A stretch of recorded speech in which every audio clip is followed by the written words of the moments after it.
After months have passed without a culprit in her daughter's murder case, Mildred Hayes makes a bold move, painting 3 signs leading into her town with a controversial message directed at William Willoughby, the town's revered chief of police. After his second-in-command, Officer Dixon, an immature mother's boy with a penchant for violence, gets involved, the battle is only exacerbated. From the first shot of this movie, you know that Frances McDormand's character is a force to be reckoned with. She displays a certain kind of hardness, an edge some might say, but does have these moments of vulnerability that makes her one of my favourite characters in the last few years. Woody Harrelson, now this could be one of my favourite performances of his ever.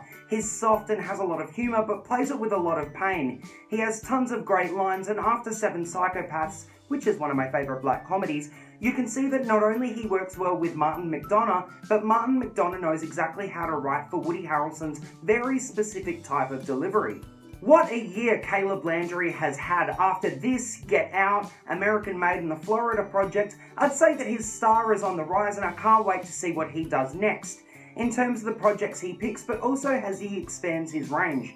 He plays a great character, and although his role is very small, he has this fantastic and pivotal scene which harkens back to the message of the film. Now there's a reason why Sam Rockwell is one of my favourite actors, and this film sums it up perfectly. He plays the biggest piece of shit, a bigoted, redneck, alcoholic, racist and homophobic police officer, yet he actually makes the character one to root for, and in my opinion has one of the best arcs of the film.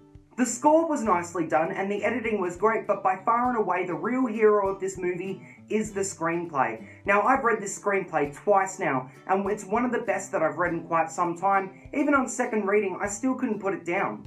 In terms of issues, Abby Cornish is one of them. How the fuck does an Aussie fuck up an Aussie accent? It was a mixture between an Aussie accent and Foghorn Leghorn. It was just terrible, and I didn't know whether to laugh and point at her or to cringe in embarrassment for doing such a shitty job.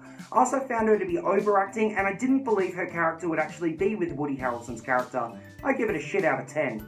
I also found the editing to be somewhat ambiguous unnecessarily, and I felt like it was a little bit of a cop-out only because I was so invested in the characters and the story, and I would have definitely felt a lot happier with an extra 10 minutes. To sum it up, 3 Billboards is a funny, heart-wrenching film that has a lot to say about life, death, and how anger can seep into every facet of your life.